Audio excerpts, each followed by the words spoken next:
আপোনালোক সকলোকে স্বাগতম জনাইছো যেহেতু কৈছোৱে যে ইউজিচি নেট এডুকেশ্যন পেপাৰ 2 বিষয়ে আমি ডিসকাশন কৰিম তাৰে আজি ইউনিট 2 আমি history politics and economics of এডুকেশ্যনৰ এটা সাব টপিক ইয়াসপাল কমিটি ৰিপৰ্টৰ বিষয়ে আলোচনা কৰিবলৈ ওলাইছে ঠিক আছে ষ্টাৰ্ট হৈছিলে 2009 ত নেক্সট ইয়াৰ বেকগ্ৰাউণ্ডৰ বিষয়ে চাওঁ ইয়াৰ অফিচিয়েল নেম হৈছে committee to advise in renovation and rejuvenation of higher education constitute হৈছিলে 2008 চনত আৰু ৰিপৰ্ট ছাবমিট হৈছিলে 2009 চনত চেয়াৰমেন আছিলে প্ৰফেচাৰ ইয়াসপাল আৰু অবজেক্টিভছ আছিলে revise and reform higher education system in India আৰু focus holistic flexible and multidisciplinary education.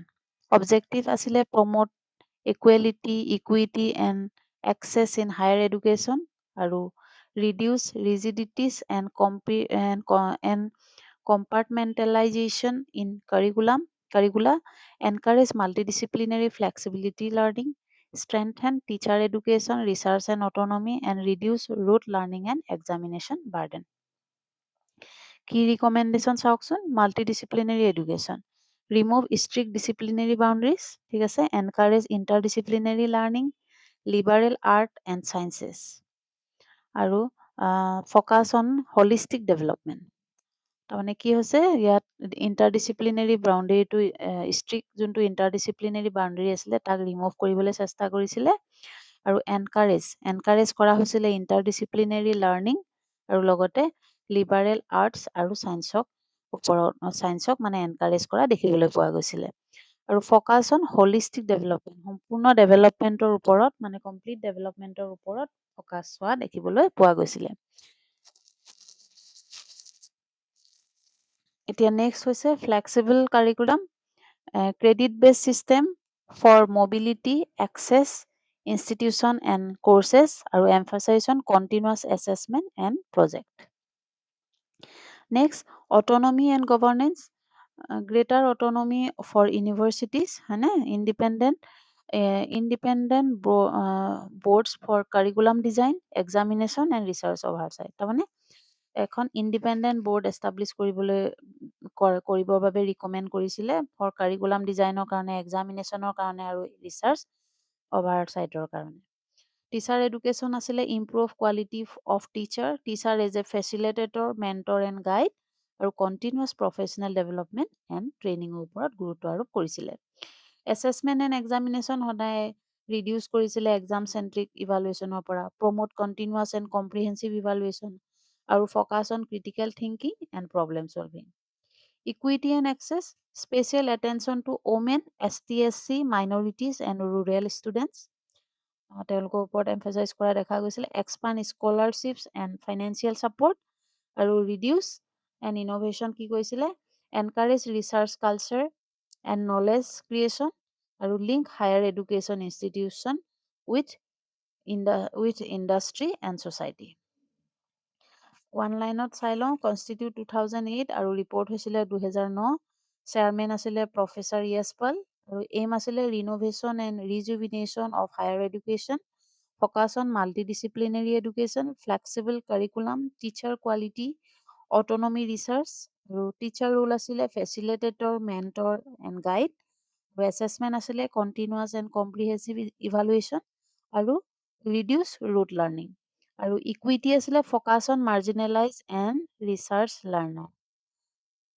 মানে মাৰ্জিনেল তেওঁলোকক কি দিয়া হৈছিলে স্কলাৰশ্বিপ আৰু কি আছিলে ফাইনেন্সিয়েল ছাপৰ্ট হয়নে এতিয়া আমি এমচিকিউ বিষয়ে ডিসকাশন কৰিম এইটো 2014 চনত আহিছিলে ইয়াসপাল কমিটি 2009 ঠিক আছে 2009 primarily recommended কি হ'ব more rote learning in universities flexible interdisciplinary and higher education centralized rigid curriculum and privatization of all universities যেতিয়া এমচিকিউ আপোনালোকে সলভ কৰিব তেতিয়া মানে সদায় মন কৰিব যে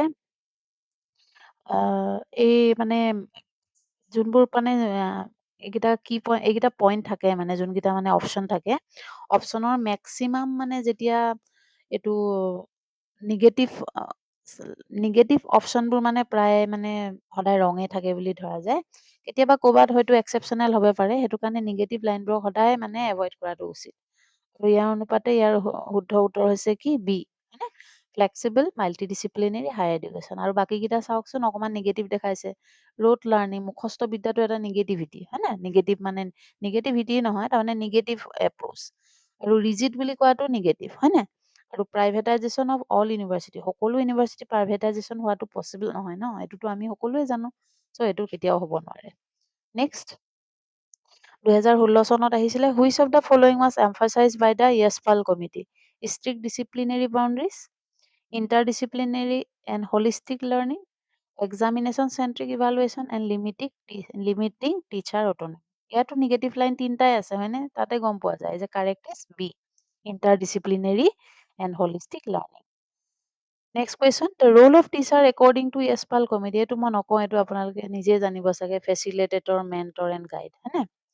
next, which assessment system did the Yashpal committee recommended? কি হ'ব assessment system?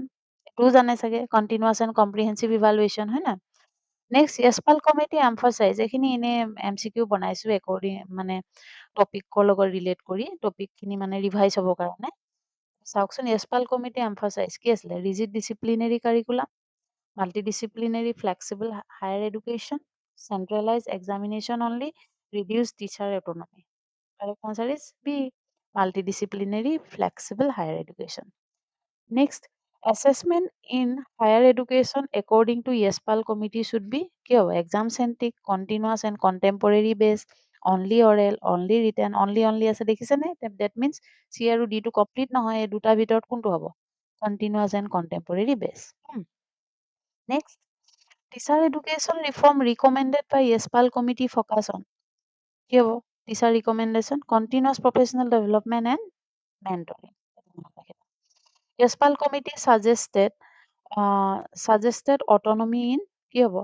Administrative matter only, curriculum, research and examination, only faculty recruitment, none of the above.